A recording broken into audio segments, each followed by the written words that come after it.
surrender everything, Lord. Minsan, darating tayo sa panahon na sobrang bigat ng ating puso, mapapatanong tayo sa Diyos dahil hindi na natin kaya. Naubos na tayo sa sunod-sunod na problema ang kinakaharap natin. Ang hindi natin alam, kumikilos ang Panginoon upang hanapin mo siya at manalig sa Kanya. Do not be afraid or discouraged because of this vast army, for the battle is not yours, but God's. 2 Chronicles 20 verse 15. Sa gitna ng matinding pagsubok, matuto tayong manalig. Ang gusto ng Panginoon, hanapin siya at manampalataya. Nais niyang isurrender mo sa Kanya ang laban mo. Amen. When you surrender everything and let God fight, it's the beginning of a deeper faith.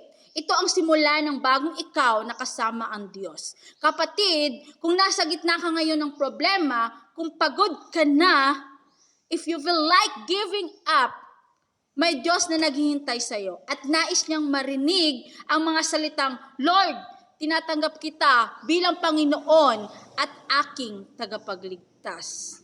Hallelujah! Lord, I surrender everything.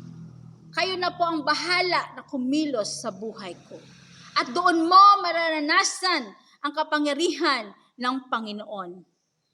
Hallelujah. Dahil sa Diyos, ligtas ka. May pag-asa, panalo ka, at kaya mo. Amen. Praise God. To God be all the glory. God bless everyone. Comment lang po kayo.